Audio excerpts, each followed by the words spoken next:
Much has been made of this now being Trump 2.0, a different version to Trump 1.0, if you like. As someone who has been critical of Donald Trump in the past, are you buying this reborn version that may well have been reborn after the attempted assassination on the weekend, because he did look quite emotional on day one of the Republican National Convention? Well, I think just trying to imagine how I would feel in his place, I think processing getting shot at like that, and being wounded slightly, fortunately, will have an effect. And I also think that he's interested enough in winning that he's listening to his political advisors. Whether it fundamentally changes him or not, I'd have to say I'm doubtful of that. But anything is possible. We'll see. And tonight, I think it's the start of the campaign. That's the official start for the presidential nominee. We'll see the tone he takes, and then we can wait a week or two and see how long it lasts. Well, let's get to some of his policy then. Do you think he can end the wars in Ukraine and the Middle East even? No, and, the way he's campaigned is to say, if I had been president, Putin never would have invaded Ukraine. The Iranians never would have had Hamas attack Israel. Those are obviously unprovable statements. You can't prove them or disprove them, but it's the look he wants to have, and it's been effective for him before.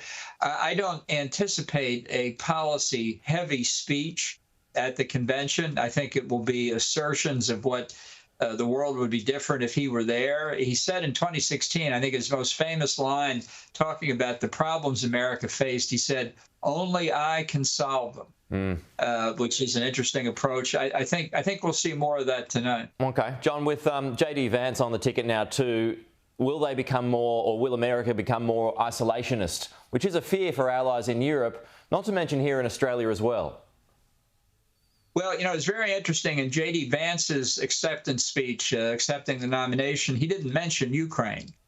He did make a number of points consistent with things Trump has said, but they are not in sync on a number of things. Vance wants to move away from Europe to spend more time worrying about China. Obviously, Taiwan is the main danger point at this stage. But just last night, Trump gave an interview where he basically wrote Taiwan off. So they're going to have to figure out their coordination. I agree with you that obviously if we were to withdraw from NATO or loosen our ties to the alliance, it would be a terrible mistake in the North Atlantic.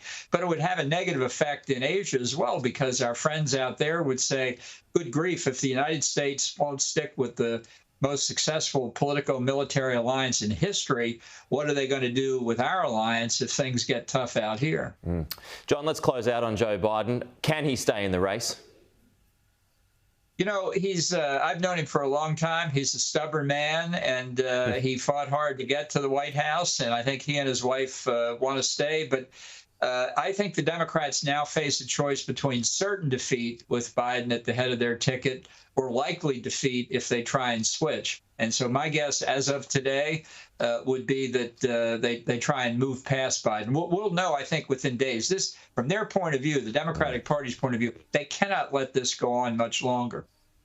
Well, his closest allies have turned against him in recent days. Privately, we're reading this morning, Barack Obama is said to have raised concerns as well. I mean, is he the one who just might convince Joe Biden that he should call it a day?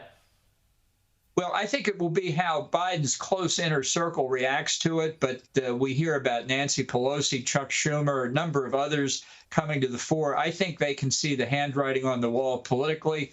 Running with Biden at the top of the ticket could have devastating effects down ballot for the Democrats. That's why I think they're close to pulling the plug.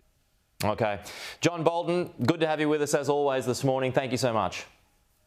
Glad to do it. Thanks for having me.